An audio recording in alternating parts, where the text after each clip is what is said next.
Ана кече больницада бирөө айтат, мындай грипп болуп эле келиптир да больницагачы. Күндөн күнгө акыбалы оорлап баратат. Бул эмне акыбалы? Пайгамбар айтат, алымдар пайгамбарлардын мураскорлору дейт. Дем салып коюңуз чакырат да буну. Укол салса деле болбойт, дем салса деле болбойт. Ана бул эмне кылыш керек бул айтат. Бул айтат, мындай сөз бар го, зарабатываемый деньги в слезах матери дегенчи. Энелердин көз жашы менен чогулган акчалар бар да. Бирөөлөрдүн энесин какшатып, адилетсиз камап, жок кылып, талкалап, анан тиги списокту берет, ушулардын баардыгын косяк кетирген мындайча. Тиге чалат, мейли кечирдим, мелач күнөө, тиге чалат, буга чалат. Бирөөгө чалган экен, айткан экен. Кечирбейм деген экен. Мен дуа кылып атам. Кыйналып атабы дейт. Мен дуа кылып. Мен ушундай дуа кылып атам. Эненин дуасы ушундай кабыл болот.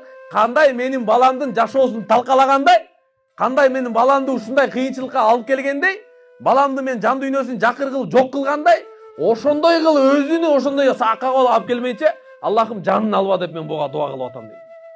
Бул ону 14 кылымдагы окуя эмес, бул кечеги окуя апалар.